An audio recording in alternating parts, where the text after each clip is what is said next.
paso la palabra a Gabriela Medin, que nos va a hablar del CPA ADO. No ADOS, ADO. Gracias. A ver, Gracias, Araceli, por la introducción y también por este raconto de lo que vienen siendo las reuniones de trabajo en el marco del DEPI, que bueno, muchos de vosotros que estáis aquí ya habéis participado, pero seguramente para aquellos que es la primera vez que vienen a una reunión del DEPI. Bueno, mi participación de hoy tiene como objetivo compartir con vosotros, como señalaba Araceli, la experiencia de trabajo en el CPA-DO. Es una institución fundada por Ivana Mafran y por yo misma en noviembre del 2017. Como mencionaba Araceli, ambas habíamos pasado un tiempo como colaboradoras en el CPA Madrid, habíamos compartido la riqueza de la discusión clínica, el esfuerzo de articulación teórica, así como el ejercicio de que sea el psicoanálisis el que oriente cada decisión, tanto a nivel del caso como a nivel institucional. Teníamos con Ivana en común un fuerte interés en el trabajo con jóvenes. Para mí se trataba de una apuesta política en el campo del psicoanálisis, un modo de poner en juego mi saber hacer institucional en favor de la causa analítica. Hasta entonces, todo mi trabajo institucional había estado centrado en hacer un lugar al psicoanálisis en instituciones orientadas por el discurso del amo o por el discurso universitario. Ese ejercicio estaba fuertemente sostenido por mi fantasma y con su atravesamiento como fruto de mi análisis pude poner en otro sitio la causa y también el discurso analítico. Al llegar a Madrid, la ciudad me había impresionado como un sitio árido para el psicoanálisis. Venía de una ciudad donde cualquier charla cotidiana, cualquier small talk, podía incluir un concepto o un significante de la teoría analítica. Allí había psicoanalistas en todas partes, múltiples inserciones institucionales. A ver, ¿ahora se oye mejor? Vale. Decía entonces que de la ciudad donde venía había múltiples inserciones institucionales posibles, múltiples interlocutores, muchos psicoanalistas lacanianos. Nunca había imaginado que podía no haber psicoanalistas en un hospital, por ejemplo. Sin embargo, contrariamente a lo que sentí inicialmente, Madrid se reveló un lugar muy fértil donde hacerme un lugar. Descubrí aquí que la fertilidad tiene que ver con el deseo y no con el factor C.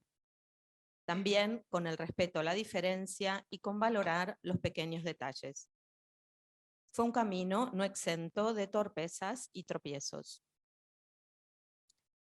Jóvenes, como dije, fue el significante de partida. Los jóvenes están en un momento de la vida en el que el vínculo con los otros significativos de la infancia se transforma.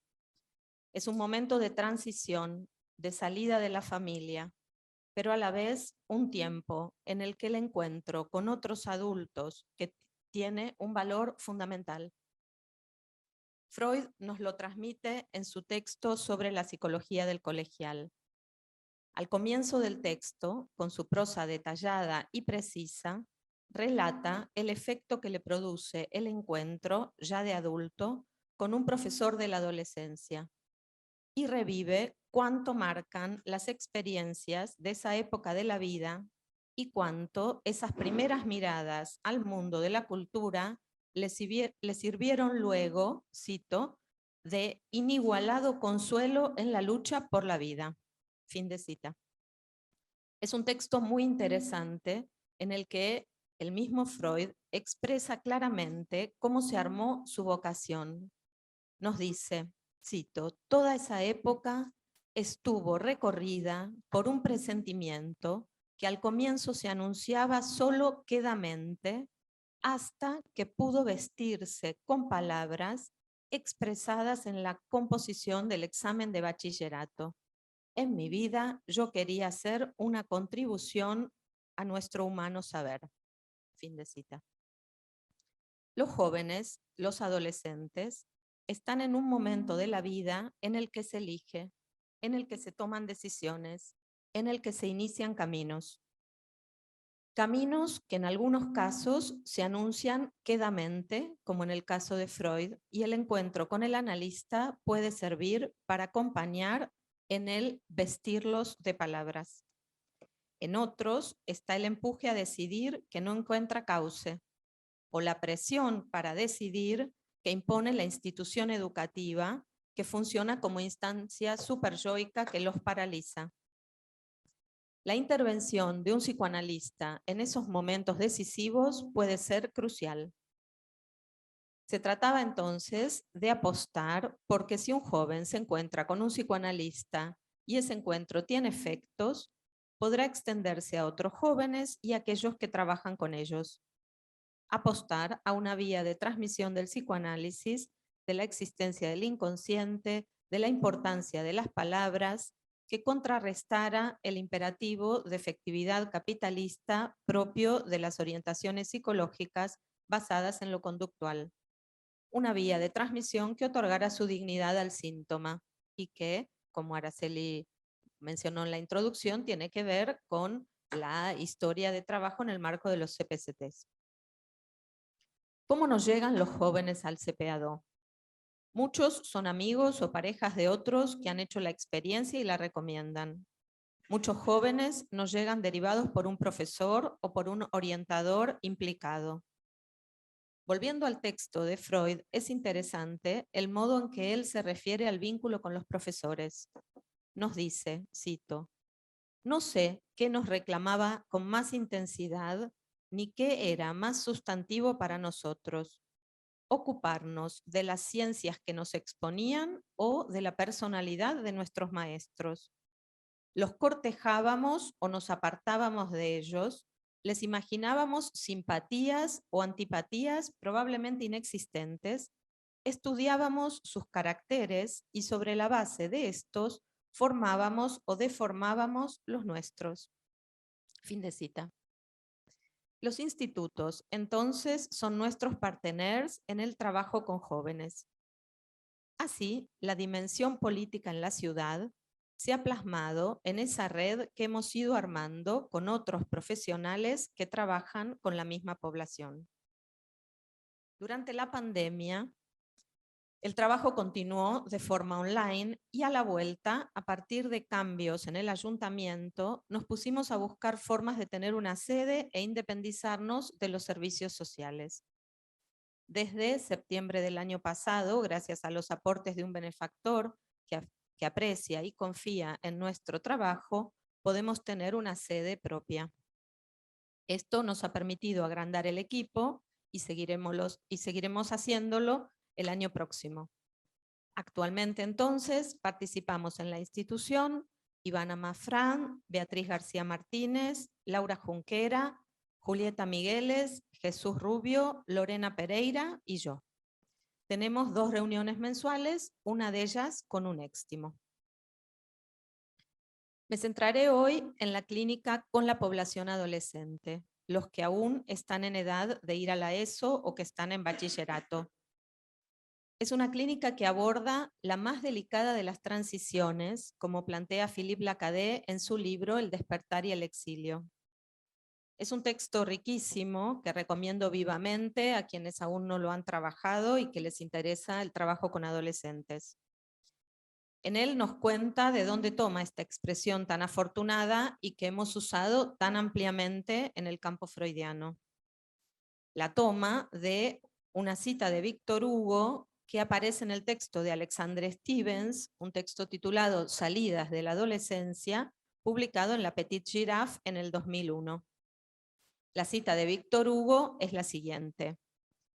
Ella tenía esta gracia fugitiva del paso que marca la más delicada de las transiciones de la adolescencia, los 2 crepúsculos mezclados, el comienzo de una mujer con el fin de una niña. Fin de cita. La delicada transición, entonces, se refiere a la sexualidad, al pasaje de la sexualidad infantil a la sexualidad adulta.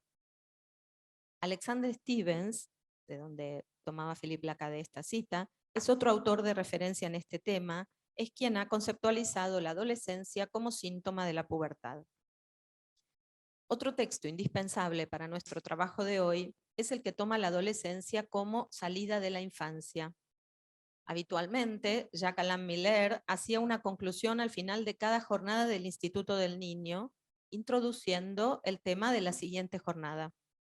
Al final de la tercera, presentó el texto que se llama En dirección a la adolescencia, y en el cual plantea que las bases psicoanalíticas para pensar la adolescencia son tres: la salida de la infancia, la diferencia de los sexos y la intromisión del adulto en el niño.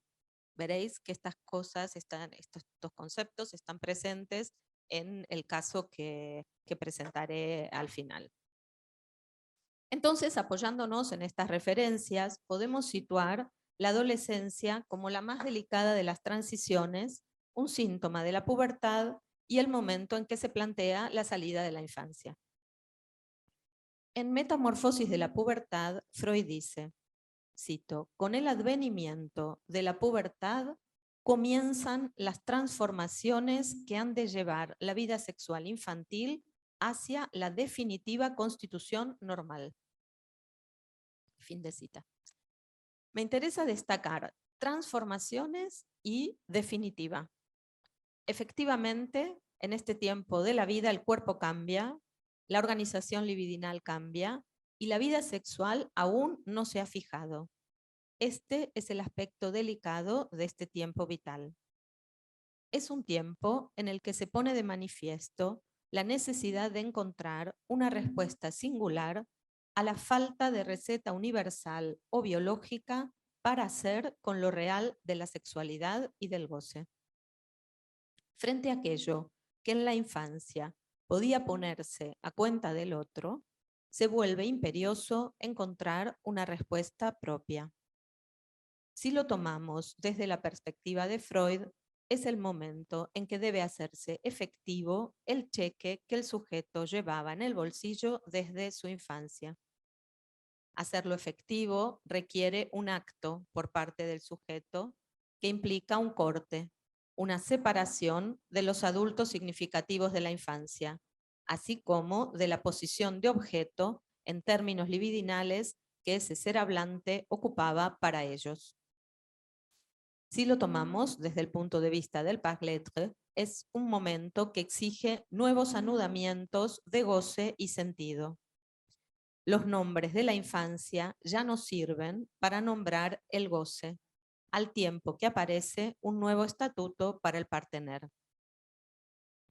Es una delicada transición entonces porque lo que estaba anudado se afloja, porque lo que hacía nudo en ocasiones deja de funcionar, porque el riesgo está en escena y los pasajes al acto son frecuentes. Los que trabajamos con adolescentes hace tiempo hemos podido comprobar cómo los síntomas de los adolescentes han ido cambiando con las épocas. En este momento, post pandemia, los motivos de consulta más frecuentes en el CPA-2 son ansiedad, ausencia de deseo o de proyecto vital, ideas o intentos autolíticos y dificultades relacionadas con el lazo social o con la identidad de género. Digo motivos de consulta para distinguirlos de síntomas, ya que en muchos casos parte de la intervención consiste en acompañar en la difícil tarea de nombrar y dar estatuto de síntoma a aquello que les acucia. En una entrevista sobre el tema, Marie-Hélène Bruce decía, la adolescencia es un periodo de discontinuidad, de pasaje, casi de pase podríamos decir.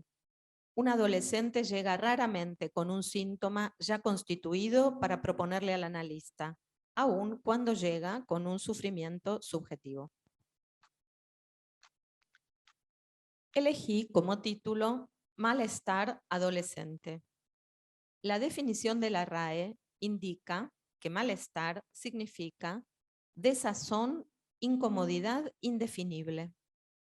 Podemos tomar estos tres significantes como un denominador común de los padecimientos que expresan los adolescentes que nos consultan, pero también como un denominador común del malestar estructural a este momento de la vida. La ubicación que se había tenido hasta entonces ya no se puede ocupar. Hay que salir de ese lugar y encontrar otro. Hasta que ese otro lugar se encuentra, es inevitable pasar por la desazón y sentir una incomodidad indefinible. Ese otro lugar es necesario encontrarlo en el propio decir. Es un lugar a producir. Tener un espacio donde hablar de ello, alguien a quien dirigir su sufrimiento y donde poder alojarlo, les permite encontrar un nuevo lugar en el propio decir. Justamente la dificultad en definir esa incomodidad que sienten hace que los adolescentes busquen formas de nombrarla. Esos nombres los buscan en la cultura, en la sociedad que los rodea, y en esta época, de manera bastante extendida, buscan nombrarla a través de diagnósticos en boga. Ansiedad y depresión es uno de ellos. Hace un par de semanas, un adolescente me relataba una discusión con una amiga que no validaba su autodiagnóstico de depresión, dado que no cumplía las categorías supuestamente necesarias para entrar en ese diagnóstico. Es una paradoja a la que asistimos actualmente en España. Por un lado, se ha vuelto más frecuente, se anima, incluso en ocasiones se hace gala de consultar a un psi. Hace un par de semanas el diario ABC, por ejemplo, sacaba una nota de cómo elegir a un psicólogo. Y en una tertulia del hacer, 3 políticos hablaban de su relación a la comida y de lo que les había ayudado a hacer terapia. Pero, por otro lado, se extienden los diagnósticos, se extienden las clasificaciones y se acrecienta el empuje a poner un nombre universal al padecimiento singular. Muchos jóvenes que llaman este año me dicen, estoy con ansiedad, estoy con depresión en el momento de pedir la cita en el CPA-2. Habitualmente nosotros tenemos un teléfono y los jóvenes o a veces los padres escriben un WhatsApp solicitando cita, nos ponemos en contacto, tenemos un primer llamado y a partir de allí o los incluimos en la lista de espera porque este año hemos tenido una pequeña lista de espera o les damos cita. Pero hay un primer contacto telefónico. Voy a tomar unas palabras de Philippe Lacaze de su libro que me parecen muy interesantes para pensar esta cuestión de la salud mental. Él nos dice, separarse de lo que había sido como niño alienado al discurso del otro, deja al descubierto un vacío, un agujero en la significación. Tratar este vacío, saturándolo de los ideales del bienestar, de la pseudo salud mental, pretender regularlo en nombre de la seguridad conduce a lo peor. Hay etiquetas, entonces, que funcionan como tapón de la falta en ser constitutiva del sujeto que aparece con toda su fuerza en esta época de la vida. El sujeto ya no puede responder del lado de la posición infantil de objeto fálico que tapa la castración. Tiene que vérselas con ella. El lugar de los padres en el tratamiento. Freud se refiere a separarse de la autoridad de los padres de la infancia como una de las tareas más difíciles del ser humano. Tarea que incluso algunos adultos no consiguen, nos dice. Hoy en día, la autoridad de los padres no es la misma que en la época de Freud. Araceli en la introducción hacía referencia a esto. Es pertinente entonces que nos preguntemos cuáles son las dificultades que se plantean hoy para separarse libidinalmente de los padres cuando estos no ocupan el lugar de autoridad de antaño. Nos encontramos de forma cada vez más frecuente con padres desorientados, con padres que se ubican como colegas, con padres impotentes, con familias, con padres que no solo no funcionan como autoridad, sino que muestran su propio goce sin freno.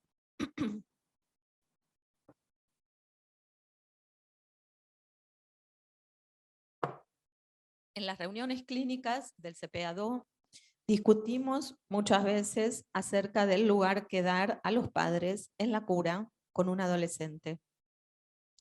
Partimos del caso por caso como principio rector de nuestra práctica y en cada caso pensamos qué lugar, qué maniobra. No nos podemos ubicar desde el punto de vista legal, son menores, aunque debemos tenerlo en cuenta de cara al otro social.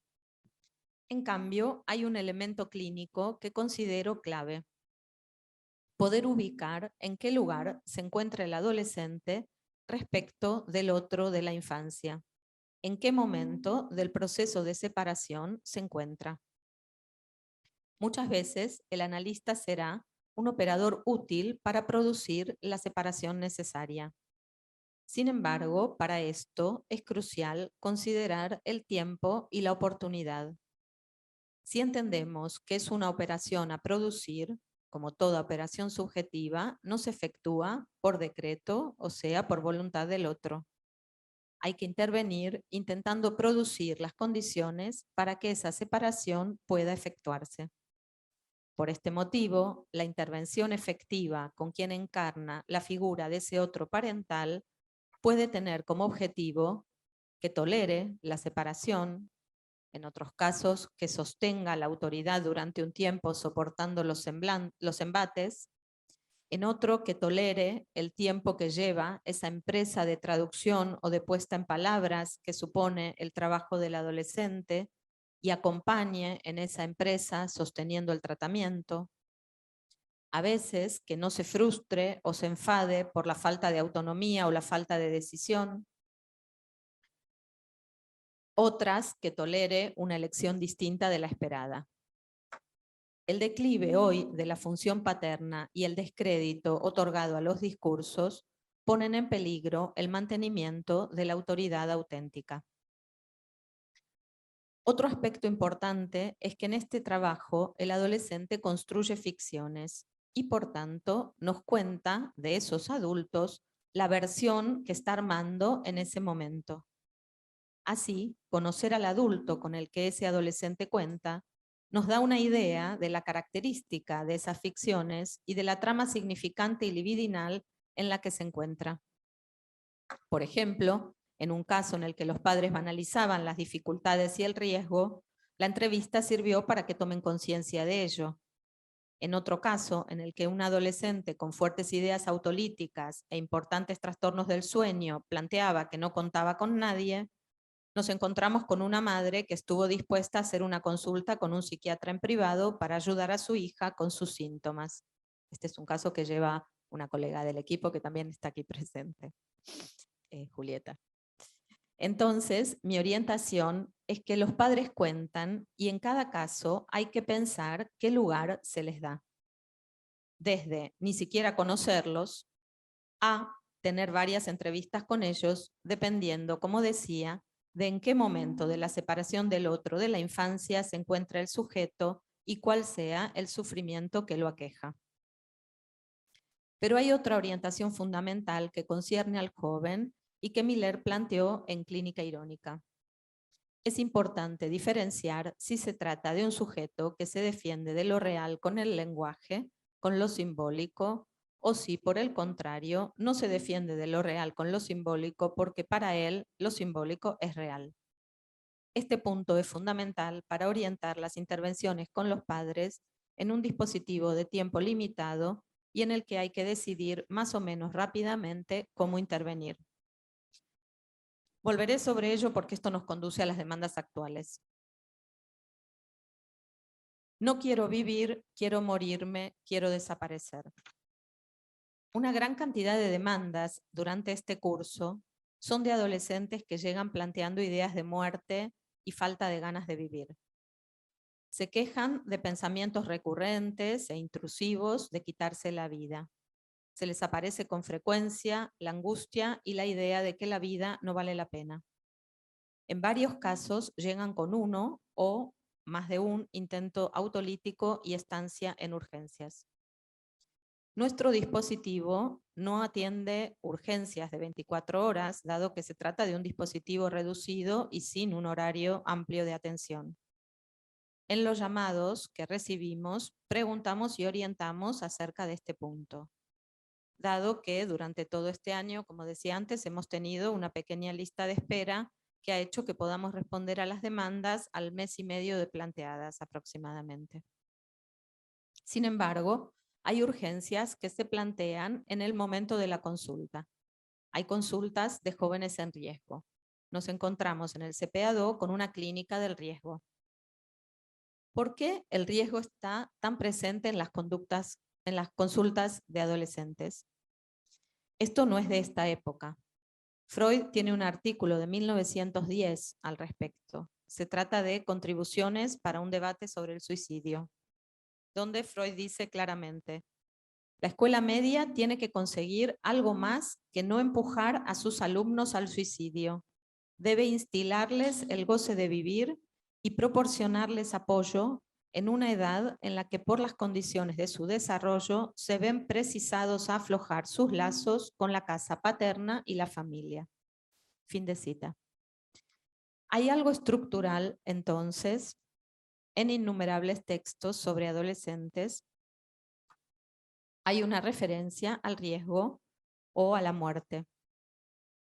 La presencia del riesgo obedece a que hasta que la nueva ubicación subjetiva a la que nos referíamos antes se logra, hasta que se encuentra un nuevo anudamiento, el sentido de la vida vacila.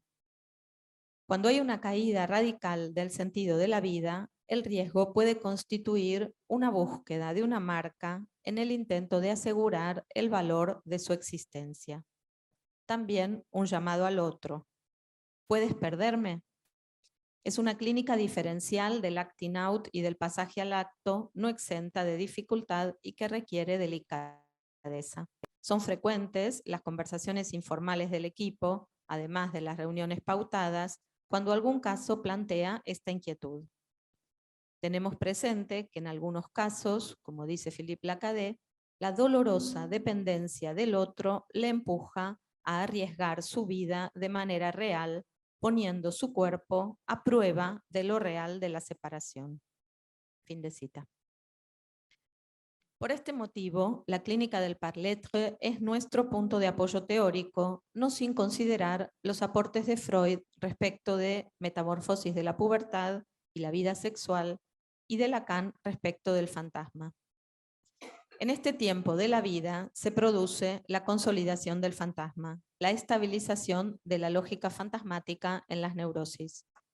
Si bien es cierto que se trata de una reorganización retroactiva de elementos de la infancia, Freud nos dice que se producen nuevas síntesis y conexiones, es en este tiempo en el que, con el nuevo fin sexual, con el acto sexual, se recorta el objeto que se buscará en el cuerpo del otro.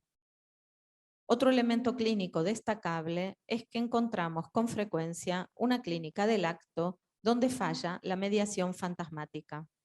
En algunos casos se trata de que el fantasma no está cristalizado. En otros, de que el Parlettre debe encontrar otra mediación a lo real, otra invención, otro elemento que anude y cumpla la función que cumple el fantasma en las neurosis. Este es un punto interesante en la entrevista a Marie-Hélène Bruce que comenté anteriormente. Ella planteaba una pregunta a explorar en esta época. Dice: me pregunto si la característica particular de la clínica moderna de los adolescentes no es que el fantasma no ocupa más el mismo lugar organizador que antes. Es un poco difícil de defender, es a explorar, nos dice. Probablemente hay fantasmas, pero hay algo del lazo entre el sujeto barrado y el A que desaparece. El Poinçon de la fórmula del fantasma se borra. Por ejemplo, en la clínica de la adicción es el caso. No hay necesidad de Poinçon, el sujeto coincide con el objeto. Y agrega: no hay otra dependencia que a ese producto. todas las otras dependencias que caracterizan la demanda y el deseo humano, es decir, el amor, la sexualidad, el trabajo, todo eso se terminó. Esta afirmación que plantea me ha resultado una vía interesante para pensar en los casos cada vez más frecuentes también de enganche con los videojuegos de ordenador. Mi idea es que también estos videojuegos suturan la división subjetiva, colman el vacío, defienden de lo real. La cuestión fundamental es distinguir si se trata de un tapón a mover o de una solución transitoria hasta encontrar una mejor. Antes decía que la clínica del Parletre es un punto de apoyo. Esto es así porque nos permite pensar en términos de qué hace ese ser hablante frente a los 3 exilios que plantea Philippe Lacadet en su libro. El exilio de la palabra, como todo Parletre, el exilio del cuerpo de niño y las palabras de su infancia, como algo propio de la adolescencia, y el exilio respecto de su propio goce, como todos. Si bien el inconsciente se produce en análisis, es importante orientarse en las intervenciones con el adolescente respecto de convocar la división subjetiva o, por el contrario, acompañar en el intento de anudamiento. Por este motivo, me parece útil la fórmula punto desde donde para nombrar el lugar del encuentro con el analista, punto y espacio de palabra desde donde construir, desde donde encontrar la nueva ubicación respecto del otro de la infancia, respecto del propio cuerpo, frente a lo real, que es lo que permite estabilizar el sentimiento de la vida. Una viñeta pequeña. Hace un par de meses recibo la llamada de alguien cercano al CPA2 para preguntarme si podíamos recibir a un adolescente que había verbalizado y hecho el intento de tirarse por la ventana. En ese momento, la madre desesperada llamó a esta persona y la adolescente aceptó hablar con ella. Era una adolescente tratada por salud mental de su zona, con un psiquiatra que la medicaba y una psicóloga que no le gustaba porque no la escuchaba y hacía entrevistas junto con su madre. Le sugiero que le indique a la madre que la lleve a urgencias del hospital de su zona en ese momento, pero que en la semana, si lo desea, nos llame. Recibimos el llamado de la madre. En urgencias le habían cambiado la medicación, la adolescente estaba más tranquila, pero no iba al instituto. La incluimos en la lista de espera. Cuando le toca su turno, recibo a Laura, una adolescente arreglada, con un look un poco punk. Me dice que está mal, que no consigue ir al colegio porque le estresa mucho, le da ansiedad y tiene que salir. En el curso de esa entrevista, percibo que es algo que le ocurre desde el año pasado. Antes de ese momento no tenía problemas en ir al colegio. Es un colegio concertado al que ha ido toda su vida, donde tenía amigas, un buen lugar, y actualmente esperan que ella pueda reincorporarse a pesar de que este trimestre ha faltado por completo. En la segunda entrevista le pregunto qué pudo haber pasado el año anterior, qué cambios hubo en su vida, y me cuenta la ruptura con su mejor amiga. Eran muy amigas desde más pequeñas. Esta amiga comenzó a alejarse de ella hasta que pudieron hablarlo, ella se lo planteó y la amiga le confirmó que, bueno, todo bien, pero que necesitaba una cierta distancia, que no quería estar tan pegada a ella. Me cuenta también que ha vuelto a ir al colegio algún día, aunque tuvo que retirarse en un momento a lo largo de la mañana. En ese momento daban una asignatura que no entendía y se sentía descolgada. Esto en la sesión siguiente, ¿no? Me cuenta que después de haber ubicado esto de la amiga, la sesión siguiente, lo que me cuenta es que pudo ir al colegio algún día y que se fue en determinado momento que estaban dando matemáticas porque no podía entender de lo que hablaban y se sentía descolgada. A la sesión siguiente no viene porque me dice tiene que asistir a unas clases de recuperación. La semana siguiente llega muy tarde. Tenemos una sesión muy corta en la que me dice, la verdad es que no sé cómo estoy, a veces estoy bien y a veces mal. Me cuenta que lo ha hablado con otros amigos y que no entiende qué es lo que le pasa. En cuanto al colegio, dice que ha podido hablar con la orientadora, que la van a ayudar a que termine el año y que pueda pasar a una FP. Ella no sabe bien si quiere una FP porque en otro momento ha sido buena alumna. A las 2 sesiones siguientes falta. Una de ellas no me avisan. Llamo a la madre para ver qué ocurre y me dice que la hija está mejor y que le dijo que necesitaba aire, que por el momento no necesita psicólogo. Tengo la hipótesis de que se trataba de una histeria y que hablar del efecto que la separación de la amiga tuvo en ella le sirvió a Laura para reubicarse. Esto es 1 por 1, pero hay algo que tiene que ver con la época. Estamos en una época de capitalismo tardío en la que se plantea un cierto agotamiento del sistema por una parte y un rechazo del inconsciente de la división subjetiva por otra. Como lo indica el título de las próximas jornadas de la SF, soy lo que digo. En este sentido, recordemos lo que Lacan plantea en televisión, donde sitúa la tristeza y la cobardía moral como el rechazo del inconsciente. Hay un tono de tristeza generalizada en muchos adolescentes, de falta de ilusiones, de falta de proyecto vital. Nos compete a los adultos intentar leer este fenómeno de la época. El cuerpo adolescente. Por un lado, tenemos la orientación de que la pubertad es un momento en el que, en efecto, el narcisismo se reconfigura. Por otro, como señala Philippe Lacaze, la adolescencia es el momento lógico donde se opera una desconexión para el sujeto entre su ser de niño y su ser de hombre o de mujer, y donde surge de manera inédita la dimensión del acto en la relación del sujeto con su cuerpo. Fin de cita. El parletre tiene que encontrar un modo de hacer con la lengua, con el otro y la sexuación.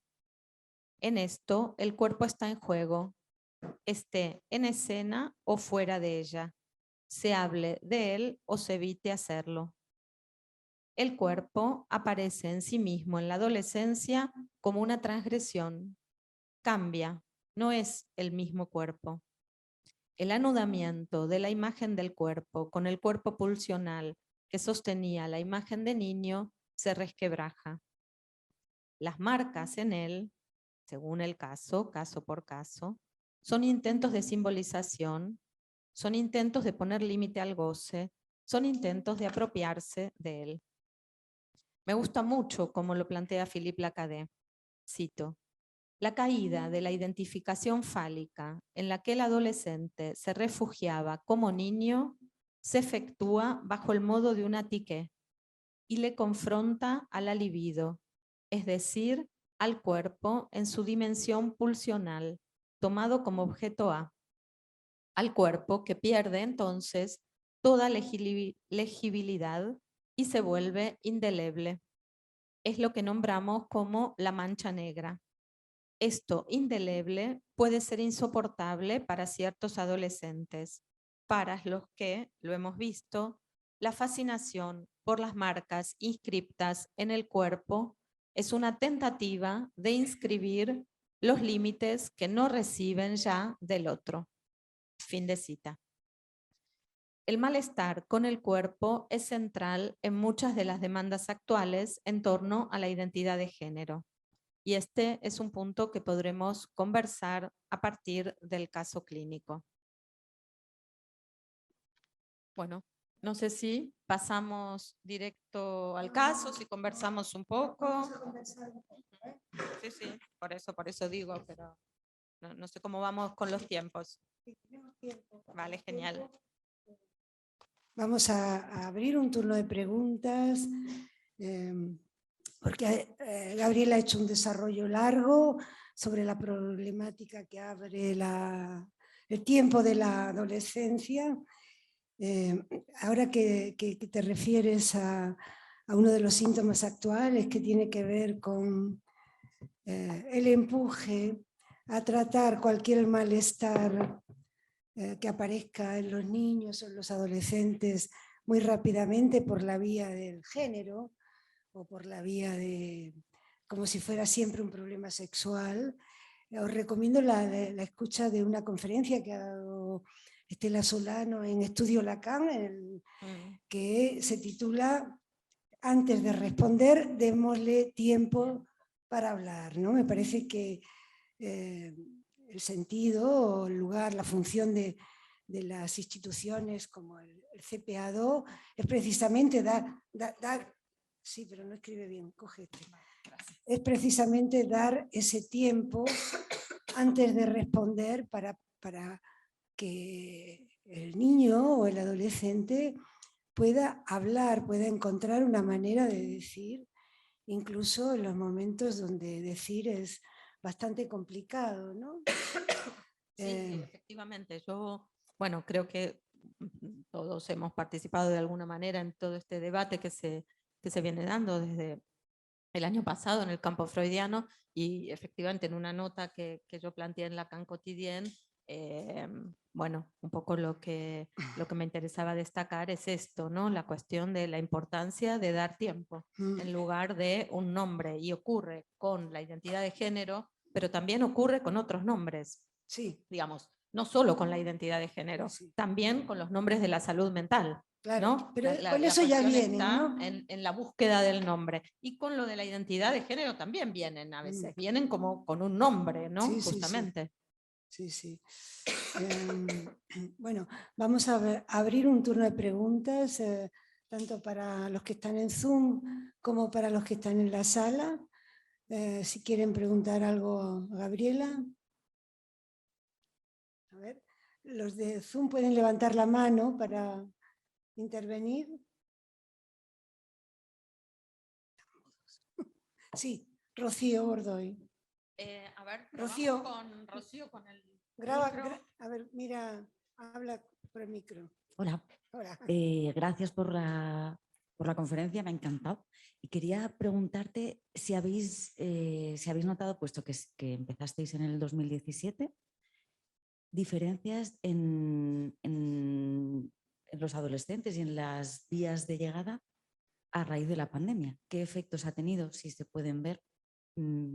Y si eso ha cambiado también vuestra clínica o incluso la aproximación a los institutos y a los centros. Y, bueno, eso. Sí, efectivamente. Bueno, como comentaba, durante la pandemia nosotros continuamos trabajando de manera online. Digamos, a veces era por teléfono y otras por videollamada, dependiendo del caso. O sea que no paramos el trabajo en ningún momento. Bueno, aquí en la sala están casi todos los integrantes del equipo, así que podemos, digamos, el resto también puede como ir aportando sus apreciaciones, pero yo creo que una característica de las demandas estas post pandemia y presenciales es la gran cantidad de adolescentes con ideas de muerte, con intentos autolíticos o con, bueno, sentimiento de que la vida, de que les cuesta con la vida, digamos, ¿no? Luego, de nuevo, es caso por caso, pero realmente un gran número de demandas tienen que ver con esto. No sé, Ivana, Laura, Julieta, Jesús, no sé si queréis aportar algo más, pero creo que esta es la clínica que nos estamos encontrando este año, donde, como decía, también es importante ubicar la diferencia entre pasaje al acto, acting out, qué estatuto tiene para cada uno de estos adolescentes estos intentos autolíticos o estas ideas. Sí, perdona, me imagino también que es importante saber si cuando un adolescente viene con estas ideas, si lo que hay detrás es un dolor de existir o si es un momento de crisis, de dificultad para encontrar una nueva identificación, etcétera, ¿no? Porque Totalmente. no es lo mismo. Y me ha sorprendido mucho esta cita que traes de Freud, donde Freud sugiere que la escuela tiene que devolver el gusto por la vida, ¿no? Tiene que instilar. Instilar, es interesante porque instilar. lo que dice es que tiene que instilar el gusto por la vida. Esto ¿no? es, sí, sí. Y, Bueno, es maravilloso y difícil, ¿no? Ujú, ujú. Sí, y creo que en ese momento hablaba de la escuela porque era un simposio sobre suicidio donde se había citado la situación de un adolescente que se había suicidado en la escuela, ¿no? Y entonces ahí Freud planteaba la cuestión del lugar de estos otros adultos con los cuales el adolescente se va encontrando en su intento de separarse de sus otros de la infancia. Entonces es crucial lo que tú dices, porque efectivamente no es lo mismo un momento de crisis en este tiempo de salida de la infancia y en este tiempo donde vacilan las identificaciones o donde debe consolidarse la respuesta fantasmática que un caso donde esto tenga más que ver con, digamos, un dolor de existir o un problema en la juntura íntima del sentido de la vida, ¿no? Entonces, justamente muchas veces la dificultad inicial tiene que ver con hacer esta diferencia, ¿no? Por eso tenemos como mucha clínica diferencial, ¿no? En el CPA-2. Claro. Sí, también me gustó muchísimo la cita de Freud, me había olvidado de ese comentario, y donde también Freud pone el acento, sí, que también Freud pone el acento en la transferencia, es decir, en la relación transferencial que se establece entre los adolescentes y los maestros, los profesores, ¿no? Ese comentario que hace Freud, que puede ser absolutamente determinante, por ejemplo, en la elección profesional, en el despertar de una vocación, ¿no? Es algo que también hace síntoma hoy, en la medida en que en general los profesores tampoco encuentran una posición deseante para referirse o para dirigirse a los alumnos desde la disciplina que se supone que tienen que transmitir, ¿no? Y eso aumenta aún más esta especie de crisis, de falta de brújulas, de orientaciones que se padecen en la adolescencia, que se añaden a las clásicas, las nuevas, por así decirlo. Eso por una parte. Por otra parte, con respecto a esta cita que traes del trabajo de Marie-Hélène Bruce, donde ella pone un poco en cuestión que hoy en día se sostenga el fantasma, es decir, ella plantea que hay un cambio en la relación entre el sujeto y el objeto y pone el acento fundamentalmente en la articulación del Poisson, del rombo. Y esto me hizo recordar un texto de Éric Laurent de hace muchísimos años, cuando, haciendo referencia a la psicosis, él dice y presenta una escritura de la relación entre el sujeto y el objeto. Dice, sí, entonces, la relación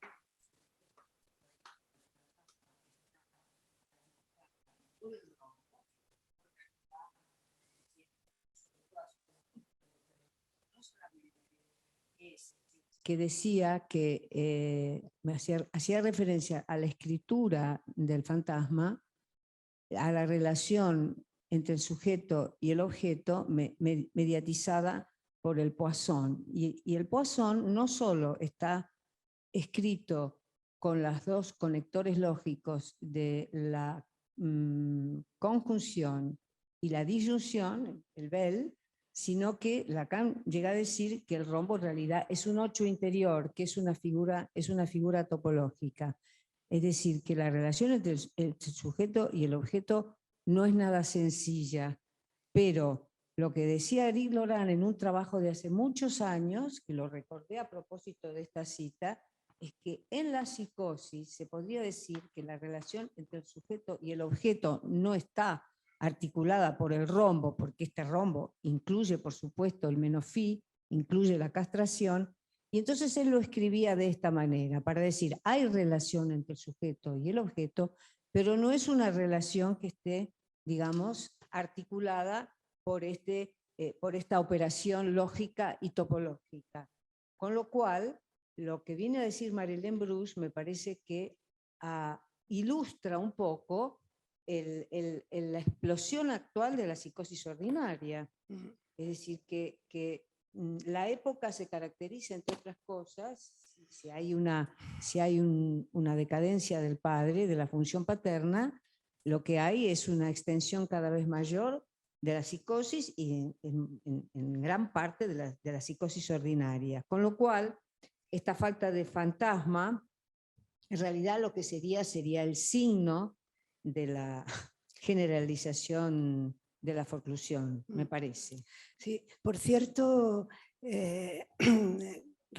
Gerardo Requiz está en la pantalla y presentó un caso el sábado pasado de una persona adulta, una mujer, que era una psicosis ordinaria. Quizá él quiera intervenir porque en ese caso precisamente lo que se muestra es la influencia de una profesora, de una psicóloga en esa, creo que era adolescente, que la psicóloga le hace unas pruebas y pone en su informe algo así como que la timidez de la niña se debía a que estaba demasiado cerca de la madre, y esa formulación, por primera vez ella escucha que alguien puede decir que la madre hace algo mal. Eso por un lado, pero por otro lado, y le hace estudiar psicología a ella. Y por otro lado, lo interesante es que cuando ella estudia psicología se tropieza con un profesor que le dice no hay garantías en este saber, y es una catástrofe para ella porque precisamente buscaba garantías. No sé si Gerardo quiere intervenir, decir algo, porque también se ve en los adultos lo que pasó en ese momento crucial de su vida, además en un caso de psicosis ordinaria. Gerardo. Sí, claro. Bueno, saludos. Con gusto, Araceli. Sí, en la sala sí. Sí, se escuchan. En la sala. Bueno, ya se me olvidó lo que iba a decir. Todo esto para que se te olvide, no, por favor. No, pero voy a empezar. Bueno, primero, Gabriela, darte las gracias por esta excelente exposición que a mí me ha aclarado muchas cosas. He tenido experiencia con jóvenes adolescentes, jóvenes adultos, tú eres niños en una época. Y mi pregunta, que se relaciona con la referencia que hacía Araceli al caso que presenté la semana pasada, es ¿cómo hace el adolescente para ordenarse en un mundo que no ofrece los relatos consistentes que existían en otra época? Por un lado, tiene que separarse de la infancia, separarse de los padres, separarse incluso de ese forma de goce que tenía y ir hacia otros y ordenarse nuevamente. Y allí es donde aparece el vacío. Y echan mano de lo que pueden. Por ejemplo, como en el caso que presenté la semana pasada, uno de lo que podía, que se fue ordenando a pesar de que era una psicosis, un estrago materno muy grave. Pero ella misma fue encontrando poco a poco el recurso para poder ordenar su vida. Entonces esto pone en juego varias cosas que me interesan muchísimo sobre esto de cómo se ordenan hoy en día los adolescentes en su vida. Por un lado, la relación con la educación. Por otro lado, la relación con todo el sistema educativo. Es decir, con el Estado, con la tradición, con la autoridad, porque hay un problema con la autoridad, con la autoritas. Es decir, hay que poner a hablar los imposibles, como decía Ana en una intervención hace algunos años. Hablar los imposibles en esta época es más importante que nunca. Porque hablar los imposibles, imposible gobernar, imposible desmoralizar, para ir encontrando elementos que puedan ayudar al ordenamiento de los jóvenes hoy en día. Por un lado está la intervención de los videojuegos y las redes sociales, que se las demoniza un poco. ¿No? Se piensa que vienen a obturar la falta, evitan la castración, pero lo que yo he encontrado en mi experiencia es que también son facilitadores. No solamente sirven para tapar la falta del sujeto, son un medio para alcanzar la otra orilla, podríamos decir, para alcanzar cierta organización, en relación con el amor, con las relaciones, con los elementos fóbicos, son elementos contrafóbicos muchas veces que ayudan, y si están en análisis o orientados por alguna terapeuta, pues pueden ir dejando estas muletas, videojuegos, y entrar en la relación. Yo creo que vienen a cumplir un poco la función que tenían las drogas en una época, que ayudaban, separaban de la relación entre los cuerpos, pero al mismo tiempo, poco a poco, iban dando posibilidades de acercamiento de los cuerpos. No sé qué piensas, porque tengo algunas otras cosas más. Y bueno, gracias, Gerardo. Me parece que es muy importante lo que... a ver, un par de cosas.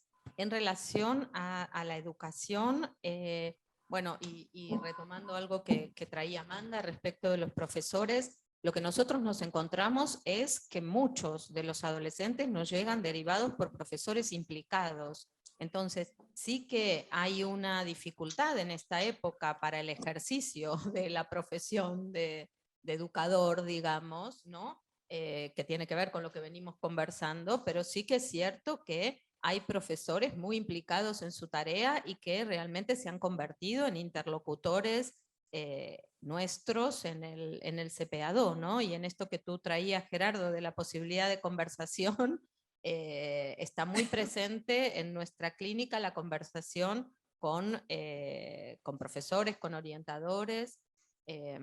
Respecto de lo que decías de los videojuegos y las redes sociales, a ver, yo me oriento mucho, yo no soy para nada, digamos, catastrófica en mi visión de la tecnología y me oriento mucho por Paul Virilio, que decía: cada tecnología trae un nuevo tipo de accidente.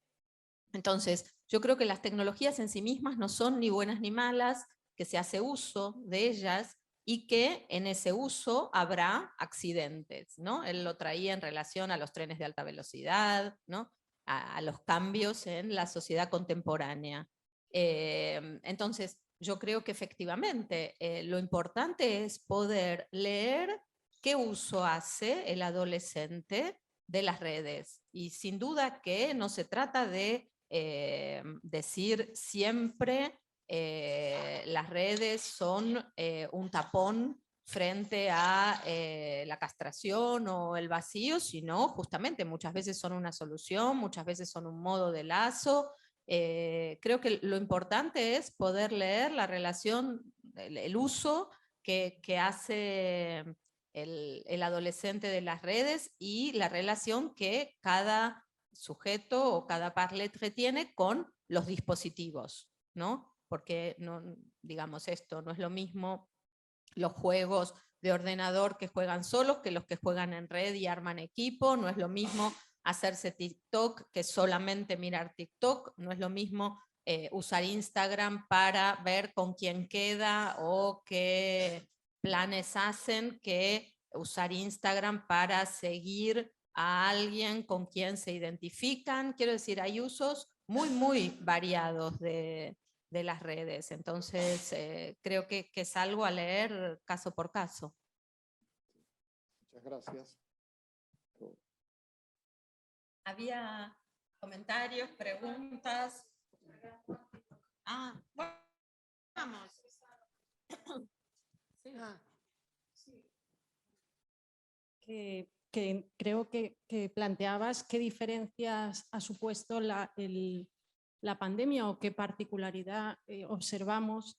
Yo creo que Gaby ya ha comentado que ha sido evidente el incremento de demandas durante y sobre todo después, ¿no? En el tiempo post-pandemia. Entonces pensaba, con lo que planteabas el tiempo de la separación, creo que hay una relación entre o sea que el confinamiento, si bien ha sido una conmoción generalizada para todo el mundo, en la adolescencia en particular ha tenido un efecto, creo, mayor, ¿no? En el sentido de que sí estructuralmente es un tiempo de separación y de búsqueda, como dice Freud, de los objetos fuera del contexto familiar, eso ha quedado imposibilitado, ¿no? Y la necesidad del joven, necesidad a lo mejor no es la palabra, o la conveniencia del encuentro con los pares, ¿no? Para facilitar también esta tarea con los pares, con los profesores, de los circuitos que se arman en el día a día de los adolescentes. Yo creo que en esa edad en particular son más necesarios que en otras edades, y por eso creo, es una hipótesis, que el incremento de demandas ha sido general post pandemia, pero en la adolescencia en particular no solo ha sido cuantitativo el incremento, o sea, más gente demanda, sino que los síntomas son más graves, ¿no? Y eso lo pienso en relación a la dificultad para separarse, que sabemos que a veces conlleva un pasaje al acto, ¿no? Que la propia dificultad para separarse de la buena manera a veces precipita un pasaje al acto en la línea de la separación. Nada, simplemente. Tendremos que seguir pensando, yo creo, en los efectos de todo esto, ¿no? Sí, creo que también hay, coincido totalmente, Ivana, con lo que dices, y hay otra cuestión también, que es que en algunos adolescentes el confinamiento el confinamiento obligado fue una especie de solución frente a la imposibilidad de separación y a la imposibilidad de salir y a la imposibilidad de establecer vínculos con pares. De alguna manera, el confinamiento obligado tranquilizó, digamos, esas demandas de la familia o de la sociedad respecto del vínculo. Entonces, en algunos se produjo una cierta estabilización en el confinamiento, ¿no? Pero luego está la dificultad de cambiar esa solución por otra, lo que ha traído esto, una agudización de casos de aislamiento, ¿no? He encontrado esta solución, que es quedarme en casa y prefiero seguir haciéndolo, ¿no? Y entonces también esas demandas aparecieron. Si queréis podemos hacer 10 minutos. Sí. Vamos a hacer una pequeña pausa. Volvemos a las 12:15 para...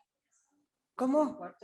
Que como empezamos un poco tarde, tal vez podemos pasar al caso directamente, ¿Preferís? ¿no? Yo creo que sí. Vale. Sí, porque... Bueno. ¿no? Sí. Bueno, si no estáis muy cansadas. Con todos los problemas técnicos que tuvimos. Hemos tenido. Bueno, pues... y está Susana Brignoni levantando la mano. Sí, pero a ver... que Susana, ¿puedes llamar a Araceli y hacemos lo mismo que Gerardo? ¿Dónde está Susana? Que no la veo. Ahí. Esto es, sí. Ahora va a llamar. Sí. Y también si hay alguien más, este sistema que usamos de Gerardo puede servir, ¿eh? Yo estoy aquí con el móvil, entonces también si alguna otra persona quiere intervenir así. A ver. No, quería tomar unas cuestiones que a mí me preocupan mucho en este momento, que es toda esta cuestión del riesgo. Porque el tema del riesgo siempre estuvo vinculado a la adolescencia, ¿no? Entonces me parece que hay el riesgo y hay la narrativa del riesgo, ¿no? Hay el discurso sobre el riesgo, o incluso tomaría este concepto de Philippe Lacaze del punto desde donde, porque Philippe Lacaze cuando habla del punto desde donde es el punto desde donde son esperados los adolescentes, por ejemplo. Entonces, por ejemplo, en Barcelona, en la sanidad pública, existe algo que se llama, que nos está invadiendo muchísimo, que se llama el Código Riesgo Suicidio. No sé si en Madrid también existe. No lo he escuchado, no, pero digamos, hay protocolos de suicidio, pero no, el Código Riesgo Suicidio. Sí. En Barcelona existe el Código Riesgo de esa manera, no lo conozco. En Barcelona existe el Código Riesgo Suicidio, lo que quiere decir que cuando un adolescente va a urgencias, si va con ideas, por ejemplo, suicidas, se activa el Código Riesgo Suicidio. Es decir, que podríamos decir que es un código desde donde se lo espera al adolescente. ¿Vale? Entonces, esto lo digo porque me parece que, digámoslo así, hace más consistente la idea del riesgo. Entonces, me pareció que, porque me quedé mucho con algo que introdujo Ricardo Seldes el otro día, y que me parece que nosotros siempre hablamos, el intento autolítico hay que valorar si es un pasaje al acto o un acting out, pero él introdujo además 3 matices que me parece que son muy interesantes, aunque es difícil porque evidentemente cuando un chico viene con ciertas cuestiones, bueno, uno tiene que decir cosas rápido. Él introdujo la diferencia entre ideas de suicidio, amenazas de suicidio e intentos autolíticos, ¿no? Es decir, que son 3 niveles de la cuestión que me parece que es muy importante. Bueno, a mí me pensé, esto es como que lo tendríamos que tener en la pizarra del despacho, ¿no? Es decir, bueno, exactamente de qué se trata, ¿no? Simplemente eso. Nada más. Sí, sí, Susana, estoy de acuerdo contigo, ¿no? Es muy importante cómo se lee esto. En los casos que nos llegan, nadie nos ha hablado de este código suicidio que tú mencionas. No sé, me parece que aquí en Madrid eso no se utiliza, aunque sí hay protocolos. Pero desde luego, la lectura que se haga de esto, y coincido con esta diferencia, y creo que lo traía en el texto, ¿no? No es lo mismo una idea que una amenaza, que un intento, efectivamente. Y parte de nuestro trabajo en los encuentros iniciales tiene que ver con poder diferenciar esto y, como tú dices, ¿no? Con qué estatuto darle, cómo nombrarlo y qué lugar darle, porque eso efectivamente tiene consecuencias en cómo se lo recibe, sin duda. Sí. Aquí podíamos recordar la indicación que da Lacan de hacer el par en los casos de urgencia. Sería interesante recordar eso, porque el ejemplo que traje de Guy Briol era precisamente no de un joven, pero sí de la madre de un joven que estaba tan desesperada y a punto de querer suicidarse. Me parece que la clínica del Parlettre, con esta posibilidad de hacer el par en los casos de urgencia, porque le llamamos riesgo, pero para nosotros son casos de urgencia, es importante y es una herramienta que se puede tomar en cuenta. Sí, sí, totalmente. Bueno, pues muchas gracias a Gabriela por el trabajo y por el caso, y muchas gracias a Amanda por su excelente comentario, y a todos los que han tenido el gusto de venir.